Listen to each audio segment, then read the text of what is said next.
En Apocalipsis 14 encontramos a 6 ángeles. El primer ángel anuncia que el juicio de Dios ha comenzado. El segundo ángel anuncia que el juicio de Dios sobre Babilonia, los poderes religiosos apóstatas de nuestros días. El tercer ángel anuncia el juicio sobre la bestia, el poder que persigue, hostigador, que acusa al pueblo de Dios aquí en la tierra. El cuarto ángel sale del trono de Dios para darle la orden a Cristo de que la hora de la gran cosecha ha llegado. Otro ángel sale del templo con una hoz aguda y afilada para hacer una segunda cosecha, ya no del trigo, del grano, sino ahora de la uva. Y el último ángel que tiene potestad sobre el fuego de Dios, sobre los juicios de Dios, da la orden para que se ejecute esta última gran cosecha. En medio de estos 6 ángeles está Jesucristo con una corona de gloria sobre sus cabezas, sobre una nube con una hoz aguda y afilada, viniendo en gloria sobre este planeta Tierra. Qué mensaje tan poderoso, qué mensaje para inspirar en nosotros la vida, el poder de Dios, para que nosotros seamos victoriosos en esta gran batalla, en la batalla final que se está librando delante de cada uno de nosotros para la salvación eterna de nuestras almas. Esto y mucho más es lo que estudiaremos en esta segunda lección. Ven y acompáñame.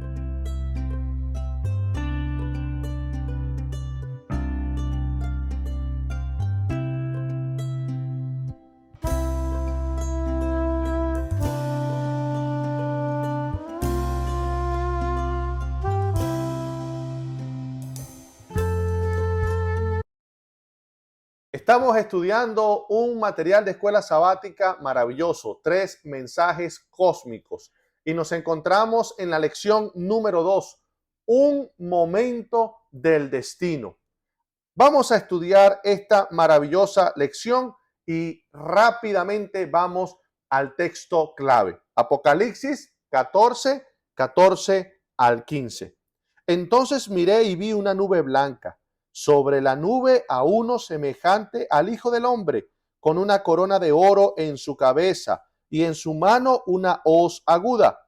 Y del santuario salió otro ángel y clamó a gran voz al que estaba sentado sobre la nube: toma tu hoz y ciega, porque ha llegado la hora de cegar y la mies de la tierra está madura. Lo primero que necesitamos rescatar de la lección de esta semana es que Dios siempre se ha comunicado. Dios es amor.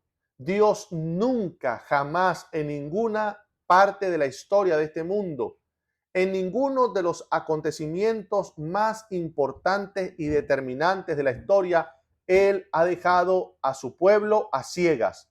A través del ministerio de los profetas, a través también de los patriarcas, el Señor ha hablado, se ha mostrado, ha revelado su voluntad para que el pueblo tenga con claridad la certeza y la convicción de qué es lo que va a acontecer.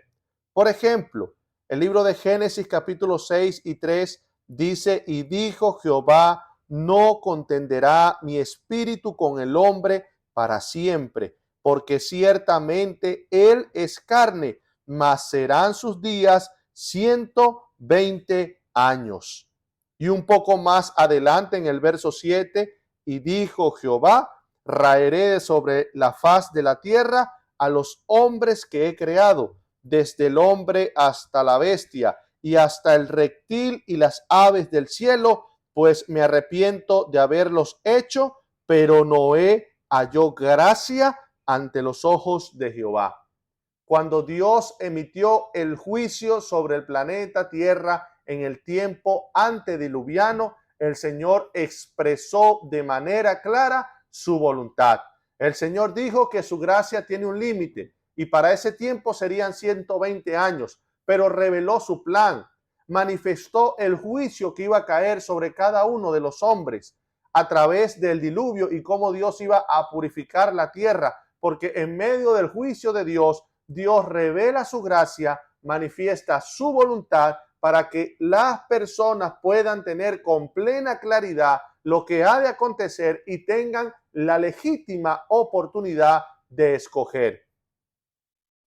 Un segundo ejemplo es el centro del evangelio, una de las partes de la Biblia más, pero más importantes, la profecía de las 70 semanas. Daniel 9, desde el verso 24, dice: 70 semanas están determinadas sobre tu pueblo y sobre tu santa ciudad, para terminar la prevaricación y poner fin al pecado, y expiar la iniquidad, para traer la justicia perdurable, sellar la visión y la profecía, ungir al santo de los santos. Sabe pues y entiende que desde la salida de la orden para restaurar y edificar a Jerusalén hasta el Mesías príncipe habrá 7 semanas y 62 semanas. Se volverá a edificar la plaza y el muro en tiempos angustiosos. Y después de las 62 semanas se quitará la vida al Mesías, mas no por sí, y el pueblo de un príncipe que ha de venir destruirá la ciudad y el santuario, y su fin serán con inundación, y hasta el fin de la guerra durarán las devastaciones. Las 70 semanas de Daniel 9, que son la llave para descodificar la profecía más larga de tiempo que hay en la Biblia, la profecía de Daniel 8:14, hasta 2300 tardes y mañanas y el santuario será purificado, es otro mensaje de misericordia de Dios, donde el Señor con lujos de detalles dio la profecía para entender el punto de partida de los 2300 días proféticos, pero también donde Él anunció la aparición del Mesías. Después de las 69 semanas, después de las 7 semanas y 62 semanas, después de los 483 años de que saliera el edicto final para restaurar a Jerusalén, entonces en ese tiempo, después de 483 años, aparecería justamente Jesucristo. Se anunció con precisión el momento cuando el santuario iba a ser inaugurado en el cielo, cuando se iba a poner fin al pecado gracias al sacrificio de Cristo. Se anunció también la invasión que sufriría el pueblo de Dios en Jerusalén a través de la abominación asoladora, la abominación que traería desolación cuando el reino de Roma iba a invadir en el año 70 al pueblo de Dios. Entonces Dios siempre ha hablado de una manera clara, de una manera diáfana. Tenemos un Dios amoroso, no abstracto, que revela de una manera muy contundente, muy nítida, cuál es su voluntad y lo que ha de acontecer en el tiempo futuro. Un último ejemplo puede ser Daniel capítulo 7, que lo vamos a estar tocando en el desarrollo de esta lección, hablando del comienzo del juicio de Dios allá en el cielo, específicamente después de que esta bestia espantosa y terrible con dientes de hierro que todo lo devora a su paso, pero que este reino se divide, surgen otros 10 reyes y poderes en 10 cuernos, surge un cuerno pequeño que habla insolencias y blasfemias en contra de Dios. Y en los días de ese poder religioso y político, allá en el cielo se establece el trono de Dios. Mire que con qué claridad las profecías nos revelan los acontecimientos. Estuve mirando hasta que fueron puestos tronos, y se sentó un anciano de días, cuyo vestido era blanco como la nieve y el pelo de su cabeza como lana limpia. Su trono llama de fuego y las ruedas del mismo fuego ardiente. Un río de fuego procedía y salía de delante de él. Millares de millares le servían y millones de millones asistían delante de él. El juez se sentó y fueron los libros abiertos. Entonces Dios siempre ha hablado. Cuando el juicio sobre el pueblo de Judá en Jerusalén iba a caer sobre ellos en las manos de Babilonia, Dios anunció a través de su profeta los juicios que vendrían. Cuando el reino del norte iba a ser invadido y acabado por Asiria, Dios reveló su mensaje a través de los profetas. Entonces la pregunta es, ¿hay un mensaje actual para nosotros? En este tiempo, ¿será que Dios se le acabó el amor y la misericordia y ahora nosotros debemos conducirnos como a ciegas porque no sabemos a dónde ir y no sabemos qué es lo que va a suceder? ¿De qué manera se va a acabar este mundo? Realmente es insostenible la vida sobre este mundo. El ecosistema pronto ya será se acabará, no habrá recursos para poder sostener la vida humana, los desastres naturales, la decadencia moral, la decadencia social. ¿Hay un mensaje? ¿Qué podemos hacer? ¿Qué decisiones podemos tomar? Quiero leer en el libro Mensajes Selectos, tomo 2, la página 446, dice, se representa a los ángeles volando por en medio del cielo, proclamando un mensaje de advertencia al mundo y ejerciendo una acción directa sobre la gente que vive en los últimos días de la historia terrena. Este párrafo de este libro maravilloso nos está diciendo, en otras palabras, lo que ya está en la Biblia, en Apocalipsis 14, que el mensaje de los tres ángeles representa el último mensaje, el último llamado, la gran verdad que yo debo comprender, pero más que un conocimiento que adquiero para enseñar o más que un conocimiento que yo traigo a la luz de mi mente para memorizar, es algo que debe cambiar y transformar mi vida. Es un llamado de misericordia de parte de Dios. Así que sí, mis amigos, así como en el pasado Dios ha hablado y en el mensaje de los tres ángeles nosotros encontramos la gran verdad de cómo se va a terminar este mundo, cómo va a finalizar y qué es lo que está aconteciendo en nuestros días y lo que muy pronto terminará sucediendo. Cuando nosotros leemos Mateo 24, que es donde se encuentra el famoso sermón escatológico de Jesús, hay un texto clave, conocido, predicado, repetido, memorizado, que es el verso 14. Dice, y será predicado este evangelio del reino en todo el mundo, para testimonio a las naciones, y entonces vendrá el fin. El evangelio del reino será predicado ¿a quién? A todo el mundo, para testimonio. No hay ningún grado de oscuridad. La gran verdad del evangelio y la gran verdad de Dios para este tiempo llegará a todas las personas. Ateo, gnóstico, budista, hinduista, adventista, testigo de Jehová, pentecostal, bautista, la iglesia profética de Dios, en fin, las distintas denominaciones que puedan existir, las miles y millones de creencias que hay en el mundo, todo el evangelio será predicado a todo el mundo. Cuando nosotros estudiamos a Mateo 24, nos vamos a dar cuenta que la única señal que precede exactamente a la segunda venida de Cristo, la única señal que está conectada precisamente con el fin, es la predicación del evangelio. En otras palabras, todas las demás señales son indicaciones, indicadores de que estamos en el tiempo del fin. Pero la predicación del evangelio a todo el mundo para testimonio es la última señal, es la señal que nos conecta directamente con el fin y con la segunda venida de Cristo. ¿Y por qué estamos diciendo esto? Es muy importante, porque resulta ser que el cumplimiento de San Mateo 24:14, la única señal conectada con la segunda venida que precede exactamente el momento del fin, se cumple a través del mensaje de los tres ángeles. Por eso el mensaje del primer ángel, Apocalipsis 14:6, dice de la siguiente manera, vi volar por en medio del cielo a otro ángel que tenía el evangelio eterno para predicarlo a los moradores de la tierra, a toda nación, tribu, lengua y pueblo. Apocalipsis 14:6, el mensaje del primer ángel que forma parte del mensaje de los tres ángeles, es el cumplimiento de San Mateo 24:14, porque el evangelio del reino es predicado a todo el mundo y porque el mensaje del primer ángel dice, será predicado, que tenía el evangelio eterno para predicarlo a toda nación, tribu, lengua y pueblo. Es decir, que es el mensaje final, que es la amonestación final. Entonces, necesitamos caer en una gran verdad. y traerla a la luz, a colación en este momento. Y es la siguiente.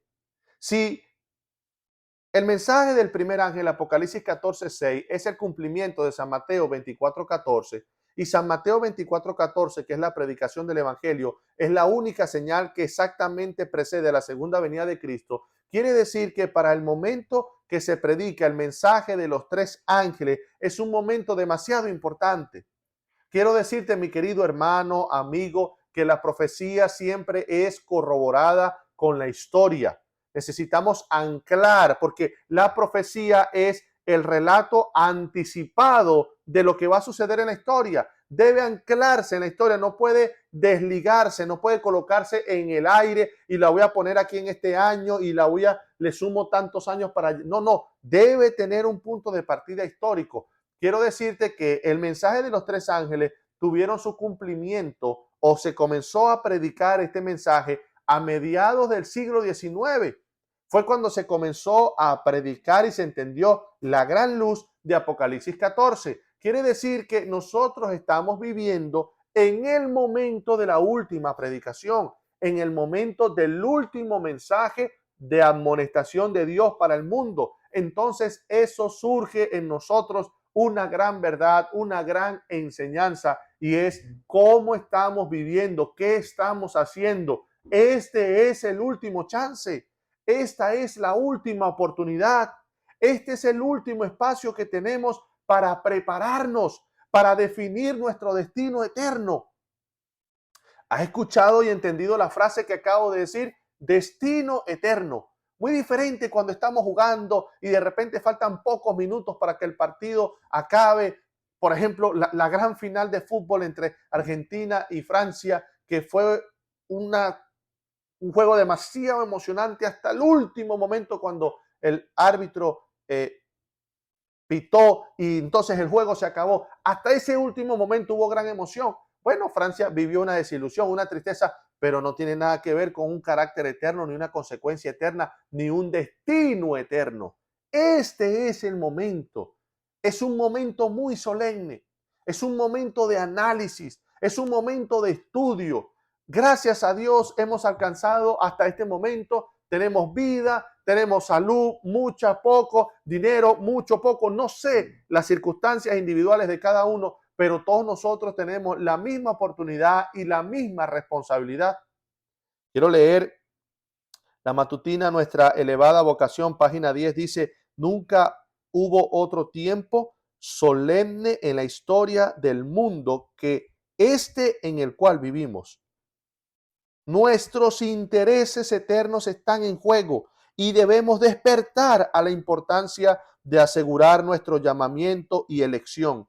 No nos atrevamos a arriesgar nuestros intereses eternos en base a meras probabilidades. Debemos estar resueltos a perseverar lo que nosotros somos, lo que estamos haciendo, la conducta que adoptaremos en el futuro. Son todos asuntos de gran importancia y no podemos permitirnos ser descuidados, indiferentes y despreocupados. Querida familia, se está definiendo nuestro destino eterno, la vida eterna o la muerte eterna. No lo podemos dejar al azar, no lo podemos dejar a las probabilidades. Como de repente usted va y empieza, no debería de ser así, pero empieza una relación, bueno, vamos a ver qué resulta. O empieza un trabajo, vamos a ver qué pasa. Vamos a ver si me va bien o no me va bien. Voy a salir de mi casa en este día. Vamos a ver cómo me va. No se deja al azar ni a las probabilidades. No podemos descuidarnos, no podemos dormirnos. Este es el momento solemne de preparación y elección. ¿Y por qué es tan importante? Miren lo que dice el libro Evento de los Últimos Días, la página 299 dice: Jesús no cambia el carácter en su venida. La obra de transformación debe hacerse ahora. Nuestra vida diaria determina nuestro destino. Este es el momento para ser transformados. Este es el momento para sentarnos a los pies de Cristo. Este es el momento para venir a Dios y estar a cuentas con Dios, como dice Isaías 1:18. Estemos a cuenta, dice el Señor: si vuestros pecados fueren como la grana, como la nieve, serán emblanquecidos.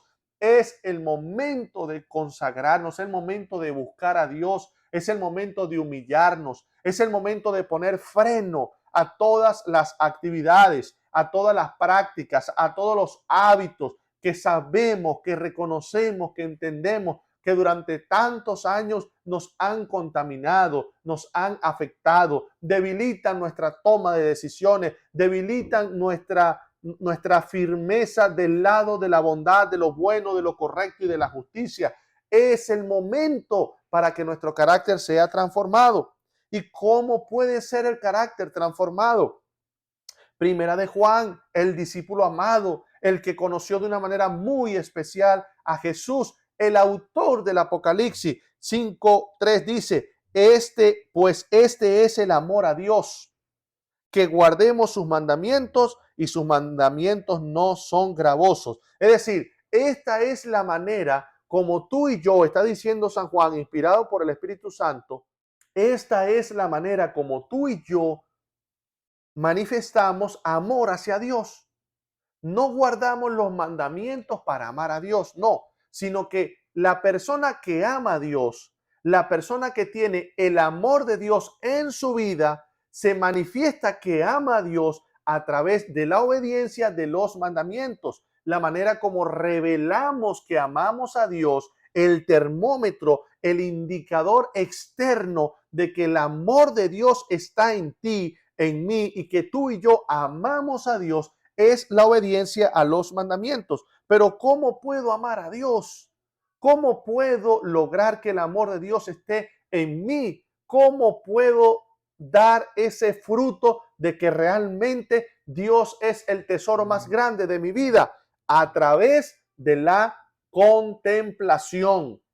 A través de la contemplación se despierta el deseo de, voy a explicarlo. Por eso es que el segundo mandamiento, no te harás imagen ni ninguna semejanza, es un mandamiento tan justo y tan perfecto y tan importante.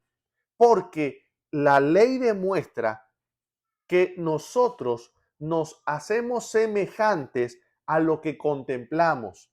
Me explico. Si yo hago un ídolo con mis propias manos, de oro, de bronce, de madera, de cerámica, y ese objeto es el medio de mi adoración, aunque yo pueda entender de que yo sé que esto no tiene vida, esto representa una verdad superior, yo no puedo elevarme más allá de lo que están viendo mis ojos, de la imagen y el ídolo que yo he puesto delante de mí. No va a haber superación, no voy a llegar más lejos porque fue algo que yo mismo elaboré con mis manos. Y cualquier sea mi Dios, mi trabajo, el placer, la complacencia de mi cuerpo, de mis deseos, de comer, el ser grosero, impaciente, nunca podré ser más elevado del ídolo que tengo delante de mí, porque la contemplación me lleva a la semejanza de lo que yo veo. Y si no es más grande que yo mismo, no es más grande que Dios, no puedo llegar a un nivel importante de transformación y de desarrollo. Por eso es que necesitamos contemplar a Dios. Dice el libro Hechos de los Apóstoles, semejante transformación de carácter como la observada en la vida de Juan es siempre resultado de la comunión con Cristo. Pueden existir Pueden existir defectos notables en el carácter de una persona, pero cuando llega a ser un verdadero discípulo de Cristo, el poder de la gracia le transforma y santifica. Contemplando como por un espejo la gloria del Señor, es transformado de gloria en gloria hasta que llega a asemejarse a aquel a quien adora. Este es el momento para contemplar a Dios. Debemos tomar tiempo para contemplarlo, para mirarlo en su palabra, para ver lo grande que es Él, para entender la misericordia de Él, la justicia de Dios. Entonces, en la contemplación se despierta el deseo de, cuando tú contemplas a Dios y ve lo grande que es su amor, ve la vida tan gloriosa que Él puede darte, se despierta entonces en uno de manera interior el deseo de alcanzar la vida que Dios tiene para nosotros. no ser como Dios, el deseo de querer alcanzar la felicidad, el estado de paz, el poder de vida, el poder de gracia que Dios tiene para cada uno de nosotros. Pero si yo no contemplo a Dios, no puedo querer ser semejante a Dios, tener un carácter como el de Dios. Si yo no le contemplo, nunca podré elevarme por encima de. Es el momento crucial de nuestro destino eterno, es el momento de preparación porque no somos transformados, nuestro carácter no es transformado con la segunda venida. El momento de transformación y de preparación es en este instante. Continuamos y ahora vamos otra vez al texto clave. Apocalipsis 14:14 dice, miré y he aquí una nube blanca y sobre la nube uno sentado semejante al Hijo del Hombre, que tenía en la cabeza una corona y en la mano una hoz aguda. Este texto es el cumplimiento de la gran promesa. Este texto nos está hablando de la segunda venida de Cristo, cuando Cristo viene en gloria. Fíjense que se encuentra en el medio del mensaje de los tres primeros ángeles y en el medio de la acción de los otros tres ángeles. Allí está el acontecimiento central, la segunda venida de Cristo, el cumplimiento de la gran promesa, la bienaventurada esperanza, cuando Jesucristo anunció en el aposento alto a sus discípulos que no se turbaran, que no se angustiaran, que pusieran su mirada y atención en las cosas del cielo, porque Él iba a venir por cada uno de ellos, porque Jesucristo iba a venir por segunda vez. Y este texto es el cumplimiento de la segunda venida, cuando Cristo viene montado sobre una nube, uno semejante al Hijo del Hombre, con una corona de oro. La palabra corona, aquí en griego el término es estefanos. Esa palabra significa que es una corona que representa victoria. Era la guirnalda o corona que se le daba a un campeón de una carrera. Cuando se hacía la gran carrera en los tiempos del apóstol Pablo, allá inventada por los griegos, cuando el campeón llegaba a la meta y obtenía el primer lugar, se le daba el estefanos, indicando que era el vencedor, el que triunfó, el campeón. ¿Por qué hago esta distinción? Porque la otra palabra para corona es diadema.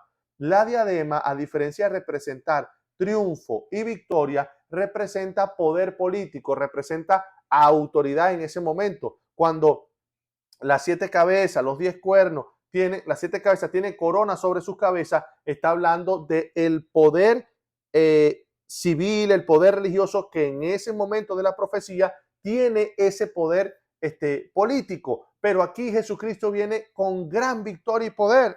Y Apocalipsis 14 es el cumplimiento de Hechos capítulo 1, cuando en el Monte de los Olivos aproximadamente 500 discípulos están reunidos. El Señor Jesús da la gran comisión de San Mateo 28, 18 al 20, y entre otras cosas acontece la ascensión de Cristo. 2 ángeles vestidos de blanco se juntan a los discípulos que están mirando al cielo, y entonces dice la palabra de Dios, los cuales también le dijeron, varones Galileos, ¿por qué estáis mirando al cielo? Este mismo Jesús que ha sido tomado de vosotros al cielo, así vendrá como le habéis visto ir al cielo. Este es un texto maravilloso que nos enseña con toda claridad la manera como Cristo ha de venir por segunda vez. Ellos tienen su mirada centrada en el cielo y los ángeles, porque Jesucristo viene una corte, una embajada de los ángeles. Jesucristo es tomado en el aire sobre una nube y con esa hueste angelical, con esa embajada del cielo que le acompaña para hacer su entronización y su entrada gloriosa en el templo de Dios allá en el cielo. Cuando ellos lo están viendo, los ángeles le dan la indicación. Este mismo Jesús, por eso dice, uno semejante al Hijo del Hombre, ese mismo Jesús que en la tumba del Calvario produjo una naturaleza nueva. Allí en ese lugar, sobre el sepulcro de José de Arimatea, cuando Jesucristo estaba sin vida y en reposo, se estaba formando una nueva naturaleza humana que ahora heredaría la vida eterna. Ese mismo Jesús de carne y hueso, así como lo vieron durante 40 días apareciéndose entre ellos con las marcas en las manos y en los pies. Ese mismo Jesús, así como se fue, así vendrá, y es lo que nos está diciendo Apocalipsis 14, hablándonos de la segunda venida. ¿Por qué con el título Hijo de Hombre? Es una alusión a Daniel capítulo 7. ¿Se acuerdan la cita que leímos hablando de cuando comenzó el juicio de Dios en el cielo y el anciano de días con un vestido blanco como la nieve, sus cabellos blancos como la lana eh, limpia, perfecta, y su trono como llamas de fuego? Él se sentó, millares y millares de ángeles le servían y los libros fueron abiertos. Entonces, ahora aparece otro personaje que tiene el título de Hijo de Hombre. Dice, miraba yo en la visión de la noche y he aquí con las nubes del cielo venía uno como un hijo de hombre que vino hasta el anciano de días y le hicieron acercarse delante de él. Este personaje, uno como hijo de hombre, es Cristo. Este texto no está hablando de la segunda venida, está hablando de la entronización de Cristo, está hablando del comienzo del juicio de Dios en la tierra, cuando Cristo entró al santuario celestial, cuando su sacrificio fue recibido por el Padre y entonces la victoria se decretó de manera contundente, y cuando un tiempo después Jesucristo entra al lugar santísimo delante del trono de Dios, es lo que está describiendo aquí ahora, para dar inicio al juicio de Dios. Eso es lo que está revelando aquí. ¿Y por qué hijo de hombre? Hay un detalle importante. En el libro de Daniel, cuando se utiliza la frase hijo de hombre, no aparece el artículo, un hijo de hombre. No, la palabra, el sustantivo aparece sin artículo. ¿Por qué aparece sin artículo? En la gramática, cuando se registra de esta manera, es para resaltar la calidad y la identidad del personaje. Este era el título favorito de Jesús. 82 veces aparece en los evangelios, 30 veces aparece en el evangelio de San Juan. ¿Por qué? Porque nos enseña la gran verdad de que el cielo y la tierra para siempre quedó unido en la persona de Jesús, para que tú y yo en el juicio de Dios que comenzó en el cielo, en la segunda venida de Cristo, tengamos la esperanza de que allá arriba en el cielo, delante del trono del Padre, tenemos a uno que se identificó eternamente con el ser humano. Tenemos a un Dios, Jesucristo, que se hizo carne y hueso, y Él puede salvarme, Él puede consolarme, Él puede entenderme, porque Él vivió aquí en la tierra, sufrió rechazo, sufrió burla, sufrió hambre, padeció cada una de nuestras pruebas, padeció la lucha que tú y yo tenemos que luchar aquí en la tierra, hijo de hombre, para que entendamos su encarnación, para que entendamos su intimidad, para que entendamos la conexión que Cristo tiene con cada uno de nosotros. Seguimos avanzando en el texto y el verso 14 de Daniel habla entonces que después del comienzo del juicio, después del comienzo del juicio en el cielo, cuando Cristo entra en el lugar santísimo y se va a acontecer la primera fase del juicio de Dios, porque el juicio de Dios se divide en tres partes, según el libro de Apocalipsis, el libro de Daniel. El juicio se divide en la primera parte antes del milenio, con la segunda venida de Cristo, la segunda parte durante el milenio y la última parte del juicio después del milenio. Entonces, cuando se ejecuta ese juicio, la primera parte antes del milenio, antes de que Cristo entonces pueda venir en gloria y majestad, sentado sobre la nube con la corona, con la estefanos en la cabeza, es para que Cristo reciba dominio, gloria y potestad. Dice Daniel 7:14, y le fue dado dominio, gloria y reino para que todos los pueblos, naciones y lenguas le sirvieran. Su dominio, dominio eterno, que nunca pasará, y su reino, uno que no será destruido. Este juicio de Dios que comenzó en el cielo, esta primera etapa que se ejecutará en la segunda venida, es entonces donde Cristo recibe todo dominio, toda gloria y toda potestad. Esto lo ratifica una profecía que se encuentra, una profecía, no, disculpen, una parábola que se encuentra en el Evangelio según San Lucas, en el versículo 11 y 12, dice, oyendo ellos estas cosas, prosiguió Jesús y dijo una parábola. Miren el detalle, por cuanto estaba cerca de Jerusalén, miren el detalle, y ellos pensaban que el reino de Dios se manifestaría inmediatamente. Dijo pues, un hombre noble se fue a un país lejano para recibir un reino y volver. ¿Te das cuenta? Bajo la expectativa, los judíos pensando que Jesucristo iba a establecer su reino inmediatamente, el Señor Jesús da la parábola de las 10 minas y entonces habla de que un hombre se va lejos para poder recibir el reino, para poder recibir el dominio. Cristo asciende de manera gloriosa, Hechos capítulo 1, hace su entrada gloriosa como lo proclama el Salmo capítulo 24 y entonces comienza el juicio de Dios y una vez que termina esa primera etapa del juicio de Dios, Él recibe todo reino, toda potestad para descender y venir a buscar a cada uno de sus seguidores. Me encanta esa palabra, me encanta esa frase. Tú eres un seguidor de Jesús. Tú eres un hijo de Dios porque tú crees en Jesucristo, que es tu hermano espiritual, que es el hijo legítimo del Padre. Continuamos leyendo Apocalipsis 14 para llegar al gran final. El versículo 15 dice, y del templo salió otro ángel clamando a gran voz al que estaba sentado sobre la nube, mete tu hoz y ciega, porque la hora de cegar ha llegado, pues la mies de la tierra está madura. Y el que está sentado sobre la nube metió su hoz en la tierra y la tierra fue cegada. Es el momento de ejecutar la primera fase del juicio cuando Cristo viene a buscar el trigo. Cuando Él viene con una hoz afilada sobre la mies, que es la cosecha del trigo, para que todo trigo, ya por el mensaje del primer ángel, que es el último mensaje de amonestación, ya la tierra está completamente madura. Los que están listos y preparados ya están maduros para recibir el juicio de Dios y los malvados y los que se han perdido también ya están maduros para recibir el juicio de Dios. Pero esta primera parte del juicio es para los justos, es para los que forman parte del trigo, de los seguidores, de los amantes de la palabra, de los que han dejado que la palabra de Dios entre al terreno del corazón para producir un fruto a 30, 60 y al 100%. Tú y yo necesitamos participar de ese primer juicio.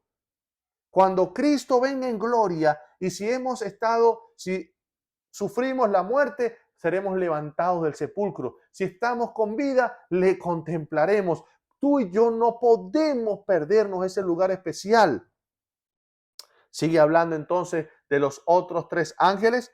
Apocalipsis 14, 17 al 20. Salió otro ángel del templo que está en el cielo, teniendo también una hoz aguda, y salió del altar otro ángel que tenía poder sobre el fuego, y llamó a gran voz al que tenía la hoz aguda, diciendo, mete tu hoz aguda y vendimia los racimos de la tierra, porque sus uvas están maduras. Y el ángel arrojó su hoz en la tierra y vendimió la viña de la tierra y echó las uvas en el gran lagar de la ira de Dios. Y fue pisado el lagar fuera de la ciudad, y del lagar salió sangre hasta los frenos de los caballos por 1600 estadios.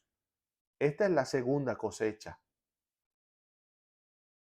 Aquí están los otros tres ángeles.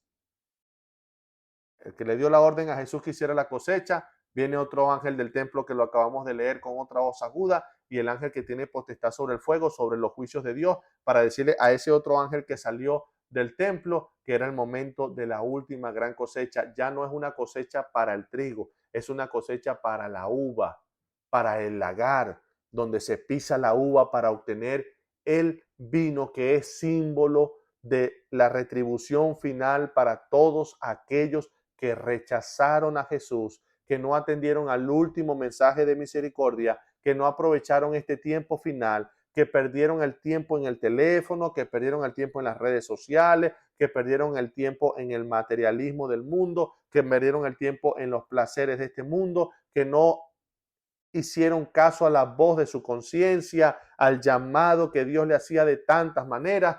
Es la última cosecha final donde se da una pérdida eterna. Y los 1600 estadios, que es una medida, una distancia, son aproximadamente 300.000 kilómetros y es la distancia de norte a sur de Jerusalén. Está representando un juicio final completo sobre la tierra, donde aquellos que no hayan participado de la primera cosecha van a correr la suerte de la segunda. Y termino con este texto. El apóstol Pablo dice en Gálatas 6:7, no os engañéis, Dios no puede ser burlado, pues todo lo que el hombre sembrare, eso también segará. La pregunta es, ¿qué estamos sembrando? Si yo no siembro estudio de la palabra de Dios, no puedo cosechar una vida espiritual. Si yo siembro odio, no puedo cosechar amor. Si yo siembro robo, hurto, no puedo cosechar honestidad. Si yo siembro ira, si yo siembro impaciencia, no puedo cosechar una vida de paciencia, una vida mansa. ¿Qué estamos sembrando? Veamos el detalle de que en las dos cosechas hay un fruto y el fruto es el resultado de lo que se sembró. El fruto es resultado de la semilla. Somos trigo maduro o somos uva madura. ¿Qué estamos sembrando? Y este texto es muy importante porque dice, no nos engañemos, Dios no puede ser burlado. Me gustó mucho la parte del autor, el pastor Mark Feeling, donde explica que la palabra burlado en griego significa nariz, la raíz de esa palabra. Y lo que está dando a entender es como que echar la nariz hacia atrás, como que rechazar. En otras palabras, no es que Dios no pueda ser burlado, sino Dios no puede ser rechazado.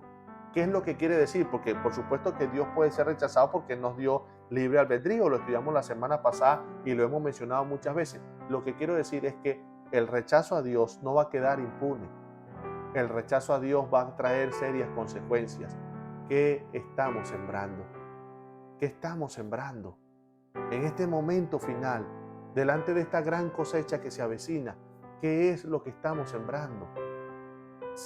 ¿Tú crees que si sembramos teléfono, redes sociales, video, chistes, bromas, malas palabras, juegos constantes, irresponsabilidades, una vida completamente sumergida en el trabajo, si yo estoy sembrando comprar, si yo estoy sembrando gastar, si yo estoy sembrando chismes, si yo estoy sembrando odio, si yo estoy sembrando división, si yo estoy agarrando la red para estar criticando a la iglesia, para criticar a los pastores, para criticar a la gente, un podcast para estar hablando mal de los demás, si yo siembro esas cosas, ¿qué voy a cosechar?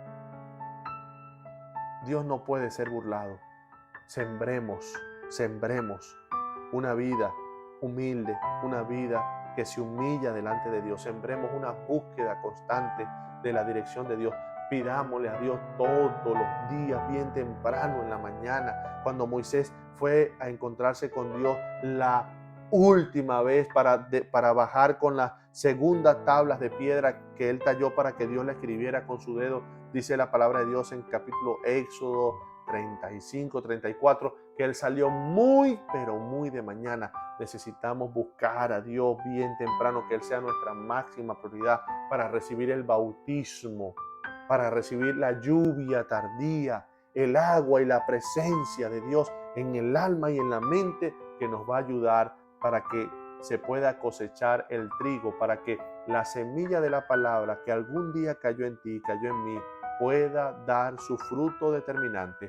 Este es el momento de la transformación. Este es el momento de sembrar una vida de comunión y de dependencia diaria con Cristo, porque Cristo viene muy pronto sobre una nube con una corona gloriosa de victoria, y Cristo viene por ti.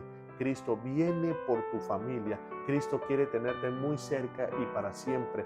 Quiere tenerte a su lado. Sembremos una vida de devoción y de entrega completamente a Dios. Dios te bendiga.